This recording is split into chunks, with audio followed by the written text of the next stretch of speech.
Hi and welcome to my messy garage. This is the place where I'm restoring my first generation Toyota MR2. Today I'm going to work on something that has been an eyesore for far too long. And that is let me just get it. The coolant overflow reservoir tank, call it whatever you want. I don't know how much you can see on camera, but this thing is really, really disgusting. I'm going to show you the insides of it. And I hope the camera can get it. Yes, it can. You can see this thing is atrocious. There is about 30 years of sludge inside of that thing. And today we are going to clean it and get it looking like new. Obviously, as you can tell, access to the inside of the tank is very difficult. So you can't really get something into it, to clean it. But we're going to do it using some common household items to get the inside clean. And those items are some bleach, some rice, and dishwashing tablet, however you call it. The first thing we're going to do is we're going to remove this thing. And it's basically held on by just two screws. Now, there's something interesting when you remove this. I'm a bit closer to show you. As you can see, this is the original color of the tank. This is how it used to look, and this is how it looks now. There's also some, I think, paint spray or something on it, so we work on both the outside and the inside.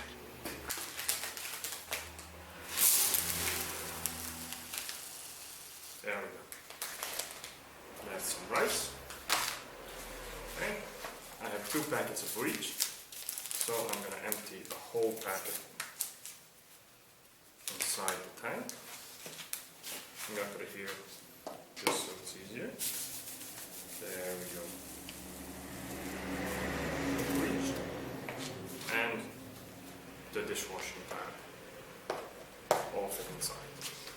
And then I'm going to put some water into it. Not too much, get it about half full. I think that should do it. Put this aside. Now, I'm going to use some of this conveniently stored toilet paper.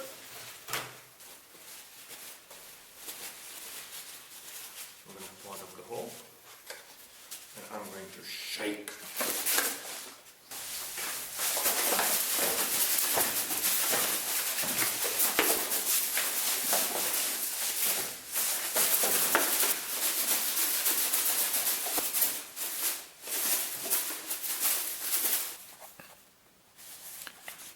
As you can see, I put some rubber gloves on the holes and some cable ties to keep the contents in, so I can, shake freely. And the interesting fact was that from all the shaking and the contents inside, I guess, expanding or something, the glove keeps expanding. So, kind of fun, right? Now, what we're going to do, we're going to leave everything inside, and we are going to clean the outside. Okay. To clean the outside, I'm going to get the other packet of bleach. Pour it in. Get some water, but not too much, just a bit. That's it. Get one of these. Mix it up a bit. And the bleach, as you see, it's in powder form, so it's abrasive, and it's good. And we're gonna get some to catch the water in, and we're going to start scrubbing the outside.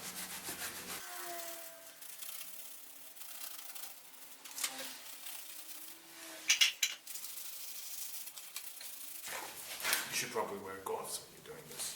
Don't be stupid like me. Okay guys. Here we have the result of about half an hour of scrubbing and shaking the rice inside. As you can see, the tank now looks a lot better. It's not as dirty and not as disgusting. But to be honest, this is still very far from perfect and very far from what I want. What's really annoying me is this yellow color, this yellow discoloration, yellow hue, call it whatever you want. I think it's really ugly. It looks like somebody peed inside the tank, and it's making it pretty hard to read the accurate coolant level, because sometimes you think it's full and it's really not full at all. So why this happened is, I think this is a chemical reaction from the coolant sitting far too long inside the tank, because as you can see the line ends at the full mark on the tank. So probably coolant was there, the car wasn't being moved for ages, and this is how we got that. So what I want to do is to make this white again, to make this color just like this one. So I have already started doing that by bleaching this out.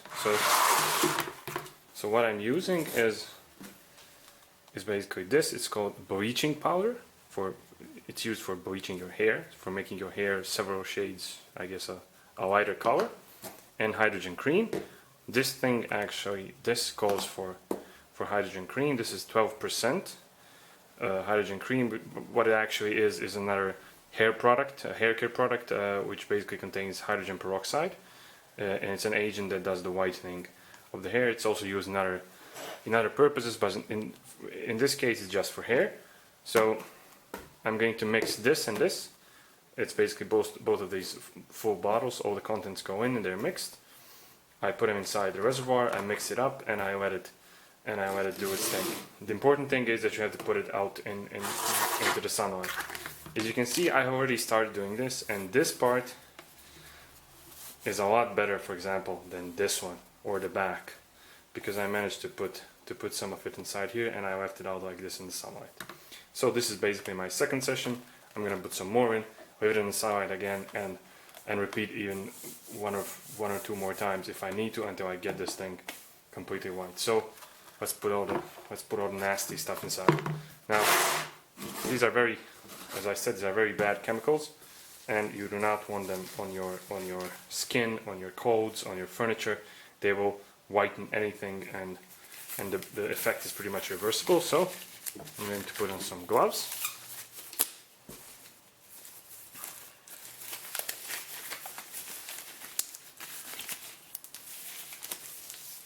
There we go. I'm going to open this. Okay, I'm using this. I don't know how to say this in English.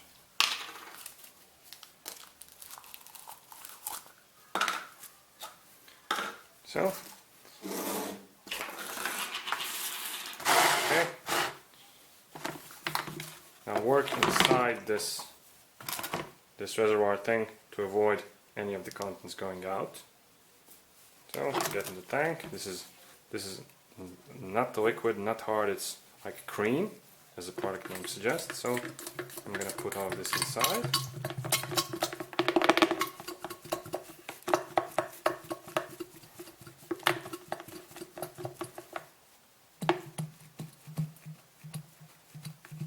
There we go. And now it's time for the bleaching powder.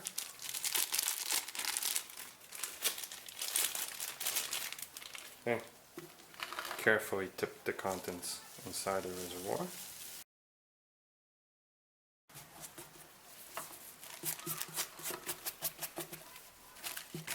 Now what I'm going to do is put my glove on it and give it a nice shake. You can see the stuff's inside.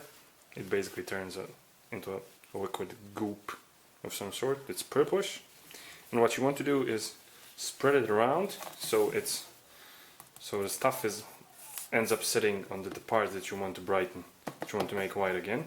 So here is probably where I want most of it, and the rest I'll try to spread evenly around the bottle. I'm also going to put some of it on the outside, just in case. There's some yellowness on the outside, because it's really hard to tell if it's from the inside or from the out, but judging by the effects I managed to achieve so far, I think most of the yellowness comes from the inside. But just to be sure, I'll cover the outside as well. Here we have the results of the bleaching. As you can see, it looks a lot better now.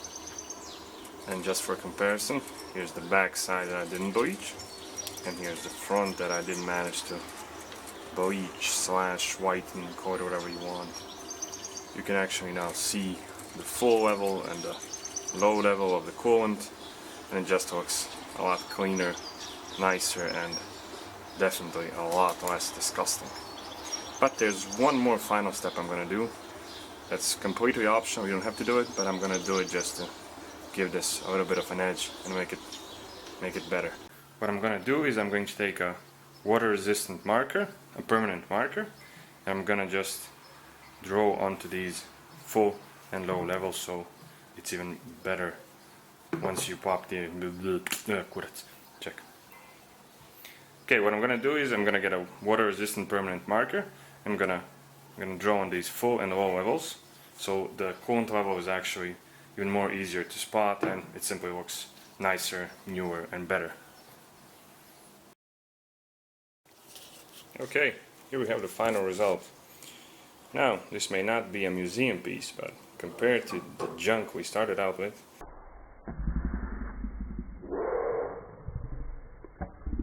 I can tell you for sure that this is a huge improvement. And I'm sure that if you have one of these under your hood that you haven't touched in like 10-20 years, yours is probably just as nasty to start out with. Now, to sum up, this wasn't a complicated or expensive job. All you need was some patience, some sunlight, and some hair care products, and you can get your coolant tank looking newish again. So, that's pretty much it. Thanks for watching. Don't forget to share, comment, like, subscribe, etc. Bye. Hey there, and welcome to my garage, where I'm restoring my 1987 Toyota MR2 Mark 1. 1987 Toyota MR2 Mark 1.